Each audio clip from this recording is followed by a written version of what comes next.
बहुत समय पहले हिमालय की गोद में एक शांत और सुंदर गांव बसा हुआ था।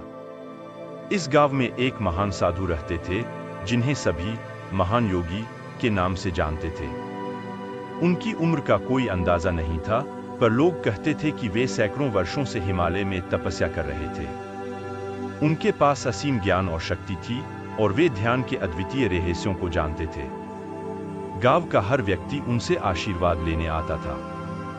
एक दिन गांव के एक युवा राघव, जो जीवन से बहुत निराश और भ्रमित था, योगी के पास आया। उसने जीवन में कई चुनौतियों का सामना किया था। उसके परिवार की आर्थिक स्थिति खराब थी, और उसके प्रयासों के बावजूद उसे कोई सफलता नहीं मिल रही थी। राघव ने योगी से विनम्रता से पूछा, हे महान योगी, क्या आप मुझे जीवन के इस कष्ट से मुक्त होने का कोई मार्ग दिखा सकते हैं?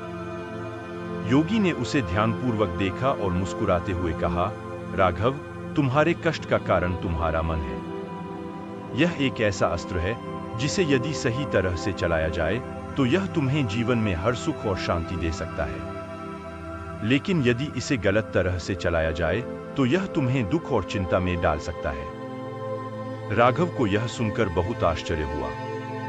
उसने पूछा, पर मैं अपने मन को कैसे नियंत्रित कर सकता हूं?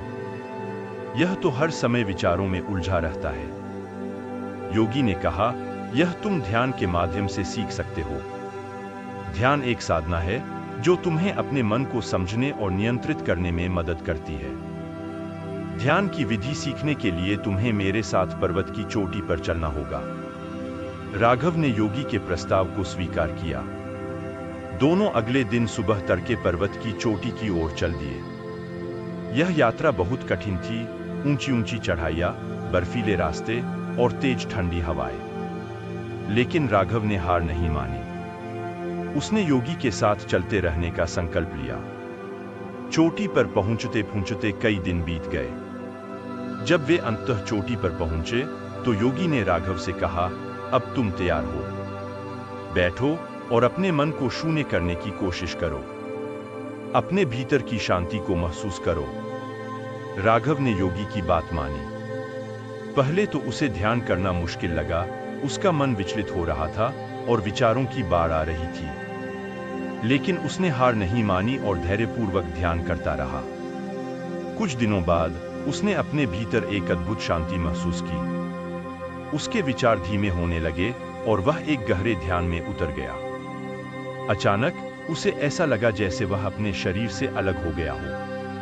उसने अपनी आत्मा को अद्वितीय प्रकाश में लिपटा हुआ देखा। वह एक असीम शांति और आनंद के अनुभव में था। उसे समझ में आया कि सच्ची खुशी और शांति बाहरी दुनिया में नहीं, बल्कि हमारे भीतर ही होती है। योगी ने उसकी आंखें खोलते हुए कहा, राघव, अब तुमने सच्चे ध्यान का अनुभव किया है। यह वही शक्ति है जो तुम्हें जीवन की हर चुनौती का सामना करने में सक्षम बनाएगी। जब भी तुम परेशान हो, अपने भीतर के इस शांति के स्रोत को याद करो। तुम्हें हर उत्तर यहां मिलेगा। राघव ने योगी का धन्यवाद किया और गांव लौट आया। उसने ध्यान की इस विधि को अपने जीवन का हिस्सा बना लिया। धीरे धीरे उसके जीवन में चमत्कारिक बदलाव आने लगे। उसकी आर्थिक स्थिति में सुधार हुआ और वह अपने जीवन में एक नया उत्साह और ऊर्जा महसूस करने लगा। लोग उसकी शांति और संतुलन से प्रेरित होकर उसके पास ध्यान सीखने आने लगे। राघव ने दूसरों को भी योगी द्वारा सिखाई गई ध्यान की विधि सिखाई और पूरे गांव में शांति और सुख का माहौल बना।